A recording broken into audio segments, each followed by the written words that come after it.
Soldiers, the enemy is the land at the node. Fight them down for worldwide God! History often changes not on the battlefield, but inside quiet archives long after the guns fall silent. Decades after World War II ended, historians believed they understood how the Allied armies viewed one another. Americans led, the British coordinated, Canadians supported. That was the accepted story. But sometimes a single forgotten document forces history to rethink itself. In a quiet room at the Eisenhower Presidential Library, one overlooked envelope would reopen a wartime conversation that had never been meant for public eyes, a conversation between two of the most powerful generals of the Second World War. And what it revealed about Canadian soldiers surprised even seasoned historians. The forgotten envelope. For nearly 20 years, the envelope sat unnoticed among classified correspondence.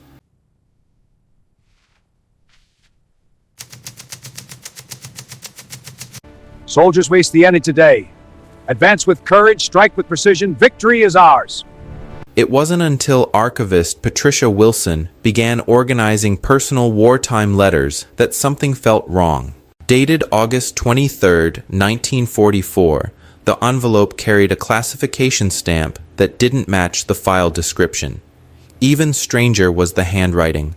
Uneven, hurried, nothing like Dwight D. Eisenhower's famously precise script. Curiosity turned into professional instinct. Wilson opened it. Within moments, she realized she was holding a document capable of reshaping how historians understood relations between American and Canadian forces during World War II. The letter came from General George S. Patton, and it was addressed directly to Eisenhower. Patton rarely wrote about other Allied armies unless he felt strongly. What unfolded across the pages was unexpected. Soldiers, we stand at a critical juncture. Your duty and honor are paramount. Stay vigilant. Carry on with the mission. Blunt criticism, sharp military analysis, and, most surprising of all, genuine admiration. Wilson had read thousands of military letters. She knew immediately when something mattered. This one did. She marked the document and alerted senior archivists and military historians connected to the Eisenhower collection. The letter stretched across 4 typed pages, printed on 3rd Army Headquarters stationery. At the bottom sat Patton's unmistakable, sweeping signature. It bore the stamp "Personal and Confidential," clearly intended for Eisenhower alone, not staff officers, not official records. The opening line confirmed its private nature. No titles, no formality, just one word: Ike. Patton speaks. The tone was unmistakably Patton, direct, impatient, and honest in a way reserved only for trusted equals. "I need to talk to you about the Canadians," the letter began. Gentlemen, this report confirms our worst fears. We must act decisively and with unity. "I've been watching how they operate for the past 2 months, and there are things you need to hear, whether you want to or not." Patton and Eisenhower shared years of professional trust. Eisenhower, as Supreme Allied Commander, balanced diplomacy between nations. Patton, commanding the Third Army, felt free to speak plainly in private. He admitted that at first he had given little thought to Canadian forces. They operated under Montgomery's 21st Army Group and were outside Patton's direct command. His attention had been fixed on breaking out of Normandy and pushing armored warfare into open terrain. But then, the letter explained, something changed. Intelligence reports began arriving, descriptions of Canadian operations to the north, battles around key objectives, persistent assaults toward open ground despite heavy resistance. Patton wrote that these reports forced him to pay attention, and what he saw impressed him. For a man famous for criticizing Allied caution, particularly British planning methods, praise did not come easily. Yet Patton admitted that Canadian actions met even his demanding standards. "They fight with an aggressive spirit that matches our own," he wrote. "They don't wait for perfect conditions. When opportunity appears, they attack, and keep attacking even when losses mount." To Patton, this offensive mindset defined armies capable of winning wars. He added a comparison that was strikingly candid. In several sectors, Canadian operations displayed more offensive momentum than neighboring British formations. In Normandy test, Patton supported his argument with specific examples drawn from operational reports. He referenced the brutal fighting at Verrières Ridge, where Canadian forces attacked positions earlier assaults had failed to secure. Casualties were severe, yet the Canadians continued pressing forward. They lost many good men, Patton wrote, but they understood something too many commanders forget. Victory demands sacrifice. The question is whether those sacrifices achieve strategic value. According to Patton's analysis, Canadian attacks pinned German armored reserves that might otherwise have countered the American breakout from Normandy. They paid the cost, but they changed the battlefield. Reading this decades later, Patricia Wilson sensed the weight behind the words. Patton was acknowledging that Canadian sacrifices directly enabled American success, a rare admission from a commander known for fierce competitiveness. The letter then turned to the operations around Falaise, where Allied forces sought to close a pocket-trapping German armies. Canadians were tasked with sealing the northern escape route, attacking directly into elite SS formations desperate to break free. Patton followed these battles closely. If they failed, he wrote, the Germans escape, and we fight them again later. Despite brutal terrain, constant counterattacks, and mounting casualties, Canadian units advanced steadily. Patton described their artillery coordination with particular admiration. Their artillery work is exceptional, Ike, truly exceptional, he noted. Massed fire, rapid adjustment, observers everywhere calling strikes on opportunity targets. Then came a statement almost guaranteed to provoke controversy. In artillery effectiveness, the Canadians are operating at a higher level than British formations in adjacent sectors. It was not political praise. It was professional evaluation. Patton was reporting battlefield reality as he saw it. Command and innovation. Patton understood the diplomatic complications Eisenhower faced managing Allied relationships. Still, he insisted that military effectiveness must come before politics. The Canadian First Army, he wrote, is one of the most effective fighting forces in the European theater right now. He singled out General Guy Simonds, commander of the 2nd Canadian Corps, describing him as aggressive, inventive, and willing to experiment under combat conditions. Simonds' adaptation of self-propelled guns as armored personnel carriers particularly impressed Patton. Battlefield innovation born from necessity. He understands combined arms, Patton observed. He takes risks when needed and learns quickly from mistakes. The Canadians are fortunate to have him, and we are fortunate to fight beside him. For historians, this assessment carried enormous significance. Patton seldom praised fellow generals so openly. Wilson's notes grew longer as she read. The letter challenged long-standing assumptions that American leadership viewed Canadian forces merely as supporting partners. Instead, Patton's words revealed deep professional respect. He even addressed Canadian soldiers individually. Reports from liaison officers described them as disciplined, experienced, and highly motivated. Many veterans of the Italian campaign who possessed more combat experience than newly arrived American troops. One anecdote stood out. A staff officer had observed Canadian and American units passing through the same crossroads. The Canadians moved with quiet efficiency, neither rushed nor disorganized, every action deliberate. For Patton, who demanded strict discipline from his own army, such praise meant something real. Recognition needed. The tone shifted near the end of the letter. Patton expressed concern. The Canadians, he argued, were carrying an enormous burden, attacking some of the strongest German defenses, absorbing heavy casualties, and receiving insufficient recognition. We focus naturally on our own operations, he wrote, but Canadian success directly affects ours. When they pin German armor, we advance. When they clear ports, our supply lines improve. This was coalition warfare viewed through a broader strategic lens. more reflective than Patton's public reputation suggested. He recommended that Eisenhower publicly acknowledge Canadian achievements, not as diplomacy, but as fairness. "They've earned recognition," Patton insisted, "and we owe them that." The letter closed with a rare moment of personal warmth. "I know my job is to fight my own battles," he wrote, "but I won't ignore good soldiers simply because they don't serve under my command. The Canadians are good soldiers, Ike. Damn good soldiers." He signed it simply, Georgie, Eisenhower's private nickname for him. History reconsidered. Patricia Wilson immediately understood the letter's importance.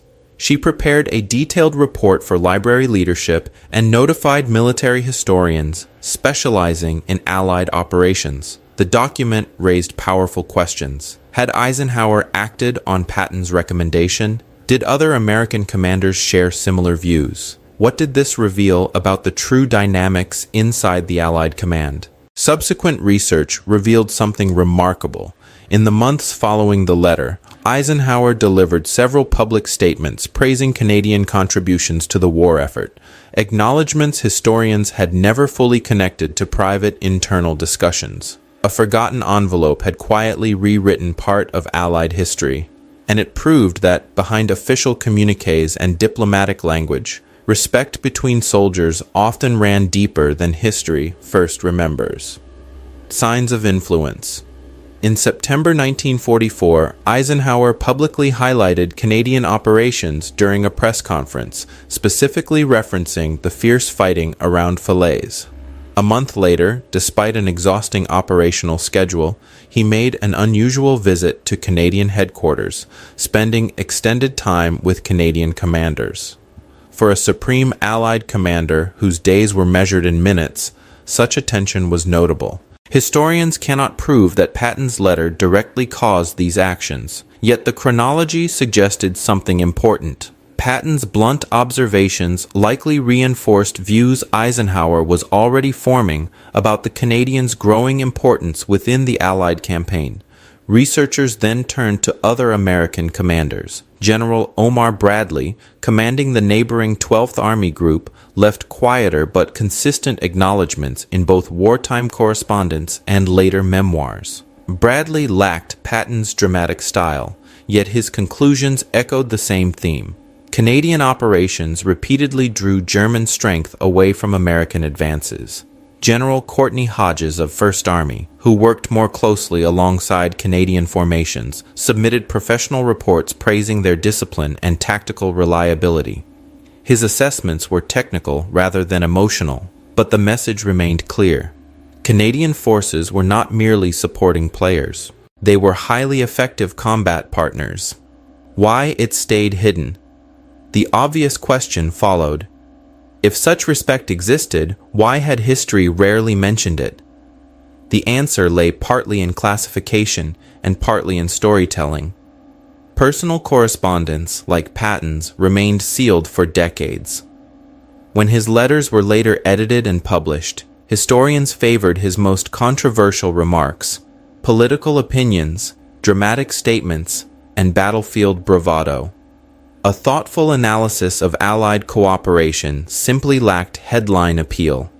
Yet this newly uncovered letter revealed a more complex Patton than popular memory allowed. Beneath the aggressive public persona stood a professional soldier capable of recognizing excellence wherever it appeared. Military historians examining the document identified several striking elements. First, Patton's praise of Canadian artillery effectiveness matched independent German intelligence assessments from the same period. Separate sources, enemy and ally alike, were reaching identical conclusions, strong evidence that his evaluation was accurate. Second, his admiration for General Guy Simonds proved remarkably foresighted. Simonds would later command the 1st Canadian Army and earn recognition as one of the war's most capable Allied commanders. Patton had identified his effectiveness early, judging results rather than reputation. Third, Patton demonstrated a sophisticated understanding of coalition warfare. He recognized that victory depended not only on battlefield success, but also on morale, fairness, and acknowledgement among allied nations. Many commanders understood tactics. Fewer understood partnership. A different Patton, the letter also complicated Patton's historical image. He is often remembered as bold, outspoken, and obsessed with personal glory. Yet here was evidence of a commander carefully studying operations beyond his own sector, forming conclusions based on performance rather than nationality. One revealing detail concerned information sharing within the Allied command structure. Patton referenced intelligence summaries and after-action reports from Canadian operations, confirming that operational knowledge flowed systematically between Allied armies. This exchange allowed commanders to learn from one another. Patton's comments suggested he was not merely observing Canadian methods, he was studying them, searching for lessons his own forces could apply. Such professional cross-learning became one of the quiet strengths behind Allied military success in Europe. When the letter was eventually published in a scholarly military history journal, it attracted immediate attention. Historians recognized it as a rare primary source that reshaped understanding of American-Canadian military relations. For Canadian scholars, the significance was profound. Praise from Patton carried unusual credibility precisely because he had no political incentive to offer it. His judgment came solely from professional evaluation. Even Canadian veterans reacted with surprise when interviewed after publication. Many had experienced cooperation and occasional friction with American units during the war, but few realized that one of America's most famous generals had followed their operations so closely. A former artillery officer, William McLeod, summarized the reaction simply, "We knew we were good at what we did. We trained hard. We learned fast." It's satisfying to know soldiers like Patton saw that too. Hidden respect. The letter's discovery encouraged researchers to dig deeper into wartime archives. Soon, additional documents surfaced showing similar patterns of private American respect toward Canadian performance.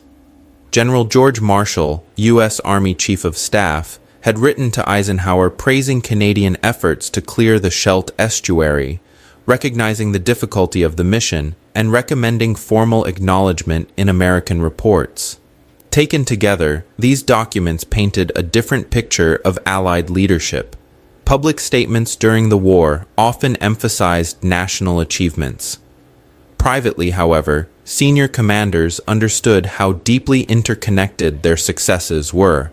Several factors explained why this respect remained largely invisible at the time. American media naturally focused on American soldiers and casualties. Political sensitivities within the coalition required careful balance.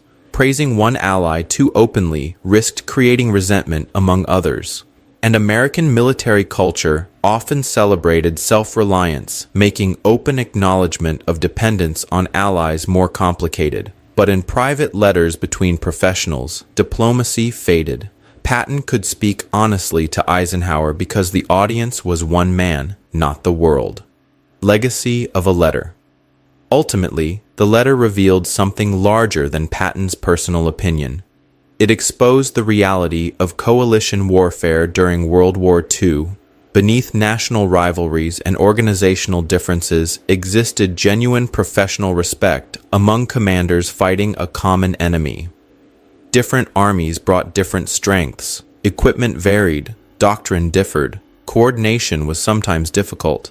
Yet victory depended on recognizing those differences as advantages rather than obstacles. Patton's message embodied that understanding. He was not competing with Canadian forces or diminishing their achievements. He was evaluating them as a soldier and concluding they deserved recognition equal to their sacrifice. The historical importance of the letter extended even further. Patricia Wilson's discovery reminded historians that archives still contain untold stories waiting quietly for attention. The accepted narrative of history is rarely wrong, but it is often incomplete. This single document added depth, nuance, and humanity to the story of Allied cooperation. It also raised a lingering question. If such an important letter could remain unnoticed for decades, how many other revelations still rest inside forgotten files? The renewed search that followed uncovered additional insights into Allied command relationships, but none matched the impact of Patton's candid assessment. Today, the letter is cited in military studies, taught in war colleges, and referenced in analyses of coalition warfare. For Canadian historians and veterans, it stands as validation that their contributions were recognized at the highest levels of Allied command. For American historians, it reveals a more thoughtful Patton, a commander capable of strategic reflection beyond ego or nationality. And for students of history, it offers one enduring lesson. Long after battles end and armies disband, the truth of war often survives in private words between soldiers who understood one another.